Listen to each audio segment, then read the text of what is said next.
네, 안녕하세요, 소장님. 네, 반갑습니다. 저희가 지난 시간에는 혈액순환하는데 가장 중요한 뼈가 차가워지고 있고 그리고 또 막혀져 가고 있다라는 것에 대해서 이야기를 나눠봤고요. 그만큼 또 알게 되니까 모든 원인의 시작이 뼈라는 것까지 알게 됐습니다. 이번 시간에는 생명, 즉 체온을 유지하는데 가장 중요한 공기, 물, 소금, 수맥, 그리고 뼈의 기준이 애매모호하다는 것을 가지고 이야기를 나눠보려고 하는데요. 먼저 생로병사와 공기, 물, 소금, 수맥, 그리고 또 뼈와 관련돼서 설명 부탁드립니다. 네, 우리가 이제 체온을 올린다 그러면은 보통 이제 걷는다, 등산한다, 헬스한다, 식품한다, 또 수술도 결국 이제 생명을 살리니까 체온이 올라가는 건데 가장 생명을 유지하는데 체온을 올리는데 기초 체온을 올리는 게 숨 쉬는 겁니다. 숨을 안 쉬면 체온이 떨어질까요? 올라갈까요? 떨어지는. 네. 그 다음에 두 번째가 기에는 이제 먹어야 세상에 먹는 게 전부 기로 되어 있습니다. 쌀미자가 이제 먹는다는 의미고, 그 다음에 두 번째는 생명수, 생명에 관한 물이라는 거예요. 그 다음에 세 번째는 소금 있죠. 소금 염자를 보면 신화 신자가 있어요. 우리 몸의 신화에 해당하는 게 바로 소금입니다. 그 다음에 마지막으로 우리는 지구에 존재하기 때문에 지구를 피할 수가 없어요. 이제 수맥이라는 게 있는데 그 수맥에 달월자라는, 밤이니까 잘 안 보이죠. 수맥이 베일에 가려져 있다는 거고, 그 다음에 뼈골자의 뼈도 달월자가 있습니다. 이게 거기에 또 덮어놓고 덮어놓은 형상이니까 가려져 있는 걸 밤에 2번을 덮어놓으면 어떻게 돼요? 잘 안 보이겠죠? 그렇죠. 그래서 우리가 뼈를 모르고 수맥을 잘 모르는 겁니다. 공기도 잘 모르고, 공기하면 산소라고 생각하는데 에너지는 다른 거라는 걸 우리는 전혀 모르고 있는 거죠. 그래서 우리가 쉽게 아는 물하고 소금 있죠. 그것만 이제 우리는 주로 말을 많이 하는 건데 기준이 없다는 거, 애매모호하다는 거. 그래서 바로 그 기준은 심장의 피, 병이 없는, 그 다음에 생명이 탄생하는 양수이죠. 그 소금물이거든요. 그게 기준이 돼야 된다는데 그 기준이 바로 온도, 염도, 항산화 에너지가 전 세계 모든 사람들의 공통점이라고 보시면 됩니다. 네, 그 기준이 애매모호하다는 저희의 주제를 지금 빠르게 또 언급을 해주셔서 저희가 너무 궁금한데 그 전에 이 질문부터 한번 드려봐야 될 것 같습니다. 생명을 유지하는 데 공기, 물, 소금, 수맥, 그리고 뼈가 매우 중요하다라고 하셨는데 그럼 건강하게 사는데 순서, 네. 방금 말씀드렸던 그 5가지의 순서가 어떻게 될까요? 중요한 순서. 숨 안 쉬면 죽죠? 네. 공기.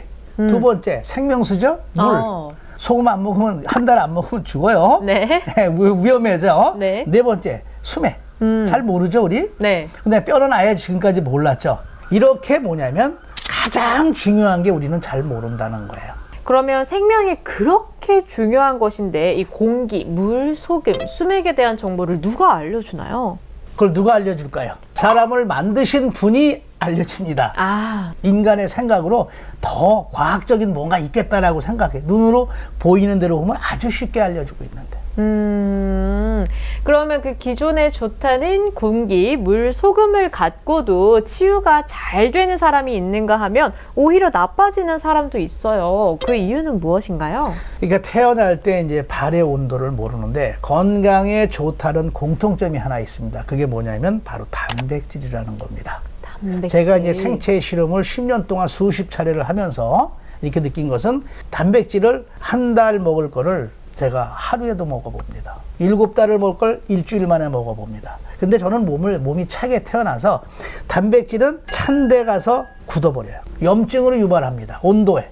근데 따뜻하고 활력이 넘치는 사람들은 열량으로 소비가 돼버려요. 그걸 우리가 지금 모르고 있는 겁니다. 그래서 명의, 한의원에서 명의는 보약을 짓기 전에 반드시 그 테스트를 무의식적으로 하고 있다는 걸 제가 알지요. 그러면은 아무리 좋은 것이 있어도 필요한 만큼 실천하기가 힘들어서 건강을 되찾는 것이 참 힘들 것 같습니다. 그럼 어떻게 해야 되는 건가요? 그러니까 이제 체온을 올리는 게 등산한다, 헬스한다, 다양하잖아요. 건강기능식품. 그게 다 돈이 들어가고 시간이 들어가는데요. 그렇죠. 오늘 출장을 가면 못하고, 게으르면 못하고, 맞아요. 병원에 있으면 힘들어서 못하고, 나이가 많으면 못하고, 다 이런데 그것을 잠자면서, 걸으면서, 먹고 마시면서 생활 속에서 쉽게 할 수 있는 방법을 찾아내는 게 답이라는 거죠.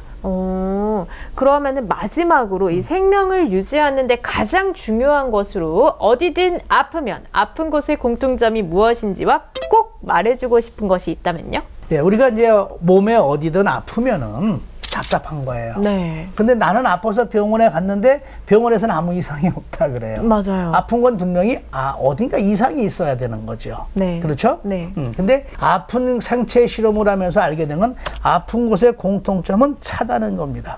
차면은 기름이 굳고 혈관이 수축되고 그 다음엔 피가 덜 간다는 거예요. 막혀서. 그러면 간단하게 그걸 녹이는 방법이 뭐예요? 열입니다. 지금까지도 의학의 아버지라고는 히포크라테스가 찾던 열이 심장의 열이라고 저는 생각을 하고, 감기를 고치는 방법이 심장에 있고 바로 그와 같은 것을 잠자면서 먹고 마시면서 할 수 있으면 된다고 생각합니다. 그림 같은 얘기예요. 네, 오늘은 생명을 유지하는 데 가장 중요한 공기, 물, 소금, 수맥, 그리고 뼈에 대한 좋다는 기준과 또 정보가 이렇게 다르다는 것을 처음으로 들어보고 또 오류가 많다는 것을 깨닫게 되는 시간이었습니다. 다음 시간에는 모든 병의 3대 요소인 균, 염증 그리고 통증이 36.5도씨보다 낮은 데에서 발병한다는 것을 가지고 이야기를 나눠보는 시간을 가져보려고 합니다. 그럼 소장님 수고하셨습니다. 네, 수고하셨습니다.